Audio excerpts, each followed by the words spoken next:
কাজ করেছি 5 বছরে 70 দিন। সৈয়দ মুখার্জি বারবার আমায় নেওয়ার চেষ্টা করেছেন এবং প্রকাশ্যে ঝগড়া করেছেন এই নিয়ে। ফতোয়া তৈরি হয়েছিল, আমার সঙ্গে ছবি দেওয়া যাবে না, আমাকে অনুষ্ঠানে ডাকা যাবে না, আমার সঙ্গে ছবি দেখলে তাদের কাজ চলে যাবে। স্বরূপ বিশ্বাস, অরূপ বিশ্বাসে তারা কারা? তার কাছে সংস্কৃতি জগৎ ছিল যাবতীয় কলঙ্ক ধুয়ে ফেলবার সাবানের টুকরো। অনেক অভিনন্দন আপনাকে। আর কে কে আপনাকে অভিনন্দন জানালেন এই কদিনে?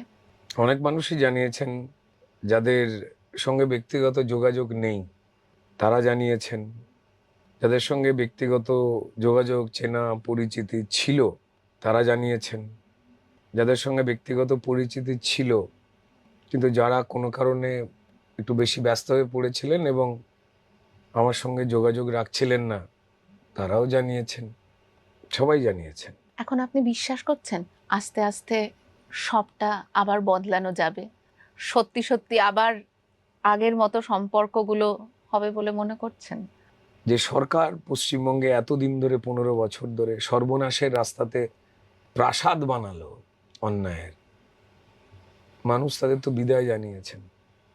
তো ফলে একটা বদল হয়েছে এবং তারপর এই লক হয়ে থাকা গেটগুলো, যা আমাদের সংবিধান বলে, যা আমাদের নিয়ম বলে, কানুন বলে, আইন বলে, সেই অনুযায়ী খুব স্মুথলি এটা রান করবে ধীরে ধীরে। পাহাড় প্রমাণ জমে থাকা না করা কাজ, তার উপর ধুলো মাটি পড়ে গাছপালা গজিয়ে গেছে, সেগুলোকে কেটে তারপর তো এই কাজগুলো করতে হবে।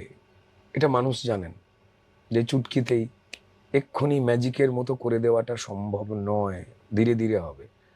তারা বিশ্বাসী বদলটা হয়েছে, বাকি বদলটা কঠিন পরিশ্রমের। বুথ স্তরের যে কর্মীরা রয়েছেন তারাও এলাকা ভিত্তিক রিপোর্ট দেবেন, তাদের সহযোগিতা করবেন, যারা বিশ্বাস করে ভরসা করে অন্য কাউকে নয় ভারতীয় জনতা পার্টিকেই সরকার গড়বার সুযোগ দিলেন এবং শ্যামাপ্রসাদের বাংলায় পদ্মফুলের চাদর বিছিয়ে দিলেন। এই একটা বদল। দ্বিতীয় বদল সম্পর্কে বদল আসবে। টালিগঞ্জের ব্যান কালচার নিয়ে আগেও আপনি বলেছেন, যথেষ্ট সরব থেকেছেন এবং শুধু আপনি কেন বলবো, মানে যথেষ্ট চর্চিত গত কয়েক বছরে। এই 4 মের পরে টালিগঞ্জের কারা কারা আপনার সঙ্গে যোগাযোগ করলেন এবং আপনার পাশে থাকলেন বা কারা থাকলেন না? যোগাযোগ তো সবাই করেছেন। সবাই করেছেন? রাজ চক্রবর্তী করেছেন? সবাই, আচ্ছা। এভরিবডি। অভিনন্দন জানিয়েছেন রাজ চক্রবর্তী? অবশ্যই। আচ্ছা। সবাই, সেটা রাজ হোক, দেব হোক, অঙ্কুশ হোক, সোহম হোক, তারা সবাই অভিনন্দন জানিয়েছেন, কারণ তারা আমাকে চেনেন এবং জানেন। আগেও তো জানতেন, মানে মাঝেও তো জানতেন। এবার প্রশ্নটা ওইদিকে চলে যাবে যে তারা কি নিজেদের জানতেন না সেখানে একটু ফাঁক ছিল, সে প্রশ্নের উত্তর তারা দেবেন। আমায় তারা জানতেন, বোমবাদা থেকে শুরু করে ঋতুপর্ণা সেনগুপ্ত, বাকি জিৎ, যিশু, বাকি আমার অন্যান্য বন্ধুরা।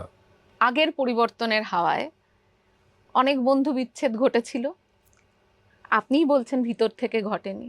তারা কি কেউ কখনো বলেছেন ভিতর থেকে ঘটেনি? না, আসলে সেই সাহসটা না সবার সমান থাকে না। আমি কাউকে আঙুল তুলে দোষী বলে দাগিয়ে দিতে চাই না, তাদের সেই সাহসটা ছিল না। স্বাচ্ছন্দ্যের যে ঘেরাটোপ, তার মধ্যে একটা অদ্ভুত নেশা থাকে, আরামের নেশা, ভয়, এগুলো থাকে। এগুলোকে সবাই তো জয় করতে পারেন না। সেই জন্যই তো ইতিহাস বইতে বিপ্লবীদের যে নাম, সেই পাতাগুলো সংখ্যায় কম। তো তাই পরিষ্কার, যারা শুভেচ্ছা জানাচ্ছেন, যারা ফিরে আসছেন আমার কাছে বন্ধু হিসেবে, আমার বারবার মনে হতো তারা ফিরে আসবেনি। আমি তো আমার জন্য কোনো কথা বলিনি কোনোদিন, যাতে সবার ভালো হয় সেটাকে নিয়ে প্রতিবাদ করতাম।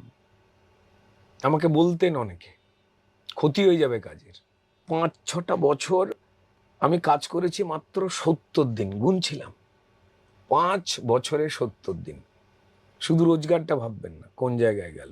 না, অবশ্যই। ঘুম থেকে উঠে একটা চেয়ারে বসে থাকতাম আমার বাড়ি, স্নান করে শুটিংয়ে বেরোবার সময় যে পোশাকগুলো পরতাম সেগুলো পরেই বসে থাকতাম চুপ করে একা, ফোন আসতো না। 2-1 জন বন্ধু বান্ধব হয়তো ফোন করতেন কখনো, কাজের উইকে জন্য কি সেগুলো? কি খবর, কেমন আছিস, আচ্ছা। তারা জানেন। ফতোয়া তৈরি হয়েছিল, আমার সঙ্গে ছবি দেওয়া যাবে না, আমাকে অনুষ্ঠানে ডাকা যাবে না, আমার সঙ্গে ছবি দেখলে তাদের কাজ চলে যাবে। তখন রেগুলার কিছু বন্ধু আমার সঙ্গে দেখা করতো, তাদের নাম না বললে নয়। আচ্ছা। খান 50 পায়রা, 4টে শালিক, 2টো বুলবুলি আর 2টো কাঠবেড়ালি। আমি 2 দিন আগেই ফিরেছিলাম বাড়িতে কিছুক্ষণের জন্য। সবাই এসেছিল, যারা তদানীন্তন বিদায়ী শাসক দল তাদের অন্যায়গুলোকে দেখে মুখ বন্ধ করে রেখে দিয়েছিলেন, তাদের পাশে দাঁড়িয়ে হাসি মুখে ছবি তুলেছিলেন, যারা তাদের যে কোনো হুকুমকে হ্যাঁ মালিক বলে মেনে নিতেন প্রকাশ্যে বা অন্তরালে, তারাই ছিলেন যোগ্য। আর যারা অন্যায় নিয়ে কথা বলতেন, ভুলগুলোকে নিয়ে কথা বলতেন, তাদের ঘোষণা করে দেওয়া হয়েছিল এরা অযোগ্য।